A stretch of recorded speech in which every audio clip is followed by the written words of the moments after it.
E aí, vamos fazer esse exercício da PUC sobre nazismo? Vem comigo depois da vinheta.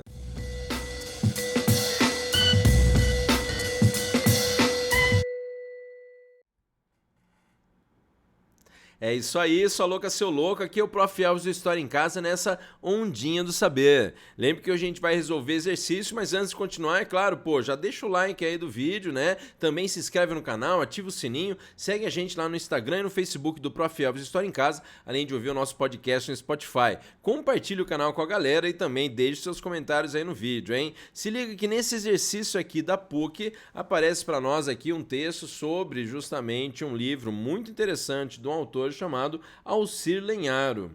Esse livro aí, que é o nome dele é Nazismo, o Triunfo da Vontade, daí São Paulo Ática, 1990. Lembre que esse texto aqui, esse livro, do Nazismo, o Triunfo da Vontade de Alcir Lenharo, pega justamente essa questão da manipulação ideológica das massas feita, pelo governo totalitário de extrema direita do nazismo na Alemanha com o Hitler. Lembrando aí que esse texto é bem interessante também, porque fala de toda essa preocupação com a produção cultural voltada para a construção da sociedade que o Hitler queria. Mas olha o que o Alcir Lenharo fala ali pra gente. Hitler considerava que a propaganda deveria ser popular. Então, primeiro de tudo, se você ainda não conhecia, e se você não leu o livro aqui, nem muito menos o título ainda lá, está falando de nazismo, certo? Mas o Hitler, então, um líder aí nazista, é claro, se você já ouviu falar dele, considerava que a propaganda deveria ser popular. Então, ele deveria pegar esse apelo popular aí, dirigido às massas, desenvolvida de modo a levar em conta o nível de compreensão dos mais baixos. Nossa, você tá ligado o que ele tá falando aí? Ele basicamente tá falando para ser uma propaganda simplista, para pegar aí os mais simples, os mais baixos também, nível de compreensão dos mais baixos, até os mais ignorantes, digamos assim. O essencial da propaganda era atingir o coração das grandes massas. Olha a coisa, então ele fala que o essencial da propaganda era atingir o coração das grandes massas. Compreender seu mundo maniqueísta. Se você lembra o que é maniqueísta, é aquela visão que divide lá o mundo entre o bem e o mal, coisas boas e ruins, e de que não tem um meio termo e tal, E aí representar os seus sentimentos. Então pode ser essa ideia justamente, de você associar o medo que existia aí das camadas mais baixas, de um momento de proletarização, de revolução proletária, no período aí de ascensão do Hitler ao poder, que envolve lá o período entre guerras, do final da Primeira Guerra Mundial até o começo da Segunda Guerra Mundial, que são aí os 20 anos, de mais ou menos 1918, 1919 a 1939. Então essa ideia de usar a propaganda para manipular o sentimento popular, o sentimento, das, como ele colocou aqui, nível de compreensão mais baixos aí. E aí o que o exercício pede? Considerando o trecho apresentado, assinale a alternativa incorreta. Primeiro, muita atenção nisso aqui, que ele quer o quê? Ele quer hoje a errada. Então se liga que aqui, na verdade, a gente vai ver, são 4 alternativas, A, B, C e D.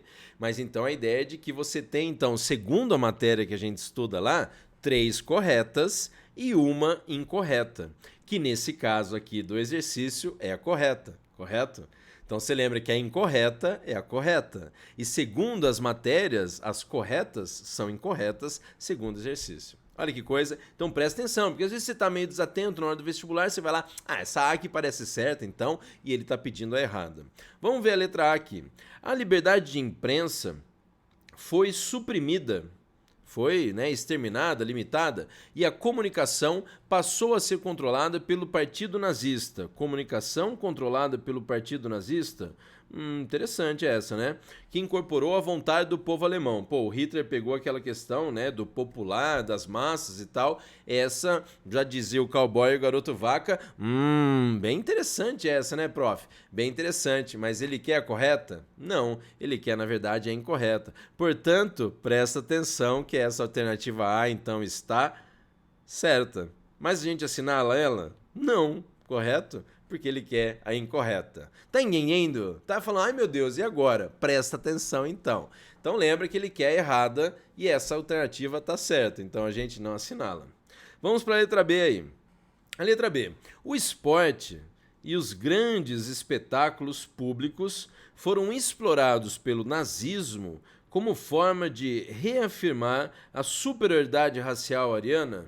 Pô, acho que sim, né? Se você for lembrar, por exemplo, situações que aparecem pra gente, como a própria realização das Olimpíadas de Berlim em 1936, que a ideia do Hitler era basicamente ressaltar aí a figura do homem ariano superior, né? Então aquela ideia aí de que Adolf Hitler, que acompanhou aí alguns jogos e tal, né? Mas tivemos polêmicas aí nessas Olimpíadas, né? Já vamos falar por quê, se você tá ligado. Mas a ideia então de que o Adolf Hitler queria usar justamente as Olimpíadas de 1936 em Berlim para mostrar então que, né, o homem ou a mulher aí ariana seriam superiores. Lembrando também muito importante com essa questão aí da preocupação, né, com a manipulação das massas, também aí o documentário da Leni Riefenstahl, que é lá o Olímpia, né? Ela que tem toda essa questão, é claro, de ser uma cinegrafista nazista, né? E desenvolvendo, é claro, a exaltação dos valores nazistas também, mas ela que dentro aí da questão do cinema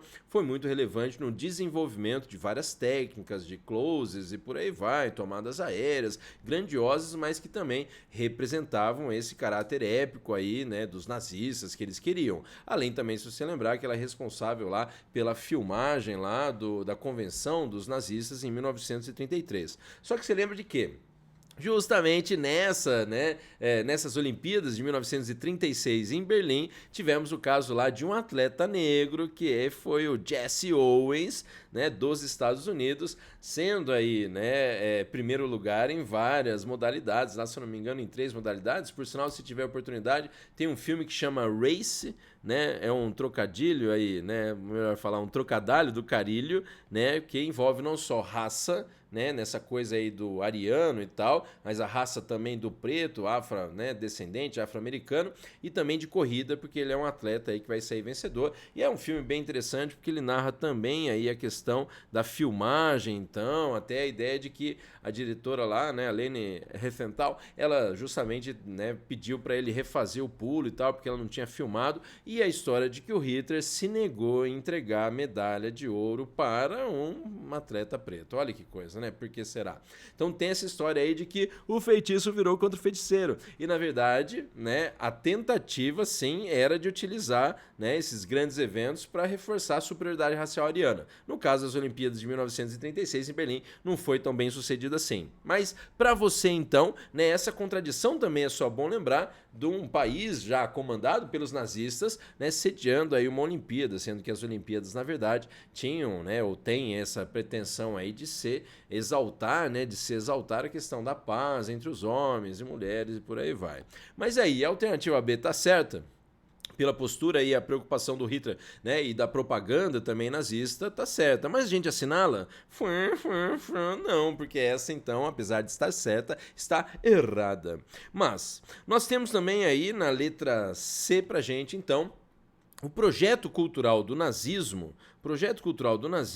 estimulava valores tipicamente cosmopolitas. O que é cosmopolita? Cosmopolita basicamente seria um cidadão do mundo. Aquela ideia de que um cidadão do mundo ele seria o ariano, né? O branco, loiro, alto, de olhos azuis. Um cidadão do mundo seria, na verdade, de várias, né, etnias, de várias origens culturais e tal diferente, que não era uma coisa que o Hitler, acho, queria muito. Se você for lembrar que o nazismo perseguiu não só, né, judeus, mas também, é claro, os, né, que eram vistos pelo Hitler como os deformados e tal, os doentes.